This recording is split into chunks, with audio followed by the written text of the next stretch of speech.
shall see it by and by. Tayo po'y manalangin. Ama naming banal sa at sa langit. Ama, kami po ay lumapit sa iyo sa umagang ito. Alam po namin, Panginoon, na hindi mo design na kami ay mamatay.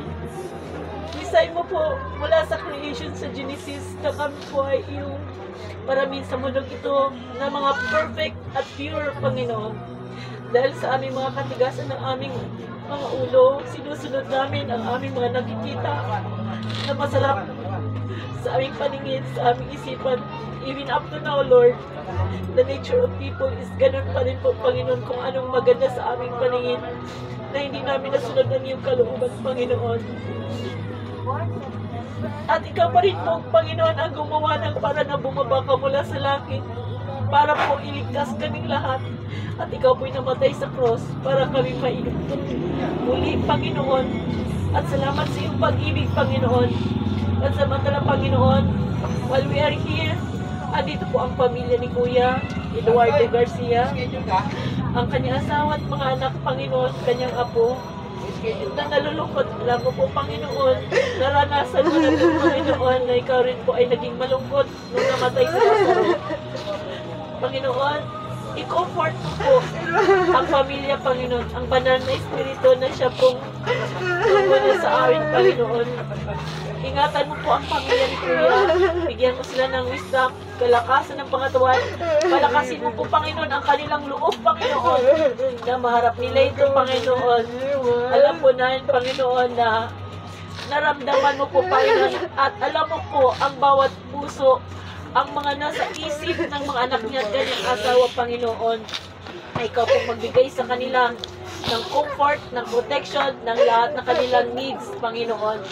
At sana po, Panginoon, anuman ang aming mga kasalanan na aming nagawa sa iyo sa puso at sa isipan, Panginoon, patawarin mo po kaming lahat.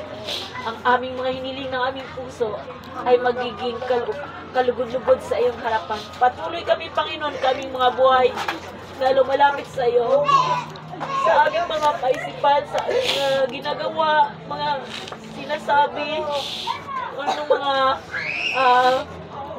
pagsasalita, Panginoon. Ingatan mo po kami na sana po ang aming mga ginagawa ay magkasang-ayunan sa iyong kalooban, Panginoon. Sawayin mo kami, Panginoon, saan man kami nagkasala, Panginoon.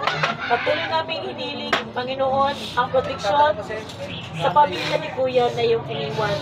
Ibigay mo po sa kanila ang mga hiniling ng kanilang puso, Panginoon, lalo na sa mga anak po niya na nag-aral pa po, Panginoon, sa mga anak niya, Panginoon, na may pamilya, sila rin po ay yung ingatan at proteksyonan sa lahat, Panginoon, mga kamag-anak niya, mga kapatid niya na nandito, Panginoon. Salamat, Panginoon, sa pagdinig sa aming mga panalangin at maunawaan namin ang iyong pag-ibig na aming naranasan sa aming buhay, kung gaano po kayo kabuti sa amin, Panginoon. Salamat sa lahat. In Jesus' name we pray. Amen. Amen.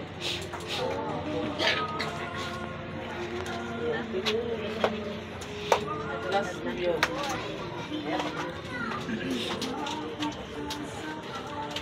Amen.